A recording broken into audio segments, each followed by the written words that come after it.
me what it feels like to ride a motorcycle.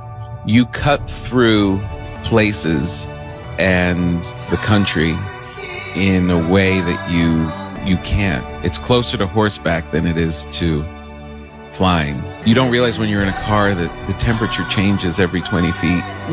The smells change every 20 feet.